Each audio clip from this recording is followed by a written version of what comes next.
This is సాయిచల్ our channel and NTR అసలు ఎక్కడ చూసినా ఎన్టీఆర్ గారే ఒక మాట వినిపిస్తుంది అనమాట. ఇటీవల ఎన్టీఆర్ గారు వార్ 2 సినిమా కోసం అయితే బొంబాయిలో అడుగుపెట్టిన మాట నిజమే. అక్కడున్న మీడియా అందరూ మన ఎన్టీఆర్ గారి దగ్గరికి వచ్చి ఫొటోస్ కోసం అయితే ఎగబడిన మాట కూడా నిజమే.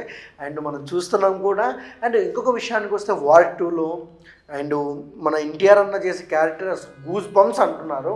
అండ్ సేమ్ టైం మన బ్రో మనతో పాటు ఉన్నారు. మరిన్ని వివరాలు అలా మనం తెలుసుకుందాం ఎన్టీఆర్ అండ్ దేవరా గురించి అండ్ వార్ 2 గురించి. Hi bro.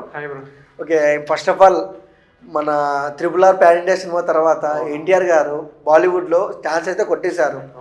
ఎలా అనిపిస్తుంది మీకు? అన్న ఎన్టీఆర్ అన్న చెప్పాలంటే దాదాపు చూసుకుంటే మనం నాన్న ప్రేమతో కానీ అరవింద్ సమేతో కానీ ఇంకా ఎన్టీఆర్ అన్న డ్యాన్స్ కానీ ఇంకా డైలాగ్ కానీ నట విశ్వరూపం కానీ మనం చెప్పక్కర్లేదు, అంత తెలిసిందే. చిన్నప్పుడు మనం అయితే ఫస్ట్ హీరో ఎవరంటే మనం సాంబా అనేవాళ్ళం.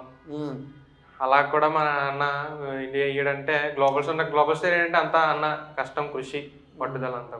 ఓకే, అంటే ఇంకొక విషయానికి వస్తే ఎన్టీఆర్ గారు బొంబాయిలో అడుగు పెట్టినప్పుడు అక్కడున్న మీడియా ఫోటోగ్రాఫర్స్ ఎన్టీఆర్ గారికి ఫొటోస్ కోసం ఎగబడినారు. అసలు ఎలా అనిపిస్తుంది? అసలు అంత మీడియా ఎగబడిందంటే ఎలా అనిపిస్తుంది? మీడియా ఎగబడుతుందంటే అంత పేరు ప్రఖ్యాతి తెచ్చుకున్నాను అన్న RRR సినిమాతో. అండ్ అలా కూడా వార్ 2 సినిమాలో కూడా ఒక 10 రోజుల్లోనే షెడ్యూల్ పూర్తి చేస్తున్నారు అన్న. కాబట్టి తెలుసుకో మనం కూడా అర్థమవుతుంది కూడా అన్న అంత నటన స్వరూపం కూడా అంత డ్యాన్స్ కూడా అలాగ ఉంటుంది అన్న. ప్రత్యేకంగా టాలీవుడ్ ఇండస్ట్రీలో చూస్తే ఎన్టీఆర్ అన్న తర్వాత డ్యాన్స్ ఇంకా అంతకన్నా చేయలేరు.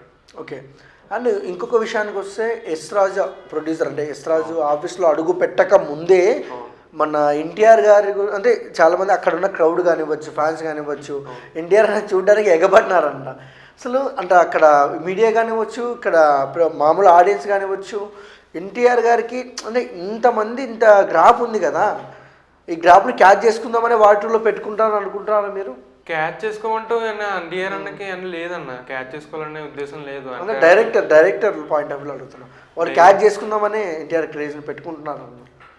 క్యాచ్ చేసుకోమంటూ అంటే లేదన్న. ఇప్పుడు ఏదైనా సరే ఫిల్మ్ ఇండస్ట్రీలో ఏదైనా ఇప్పుడు పేరు తెచ్చుకోవాలన్నా మన కష్టం, మన కృషి, పట్టుదల ఉంటుంది అన్న. ఆటోమేటిక్గా పబ్లిక్ అయినా ఖచ్చితంగా టాక్ అవుతుంది. కాబట్టి అన్నకి అన్న డ్యాన్స్ కానీ అన్న డైలాగ్స్ కానీ వీటిల్లో అయితే ఎప్పుడే చూసినా ఫస్ట్ నుంచి చూస్తుంటే ఎన్టీఆర్ అన్నకి ఇంకా లేదన్న అంతలా.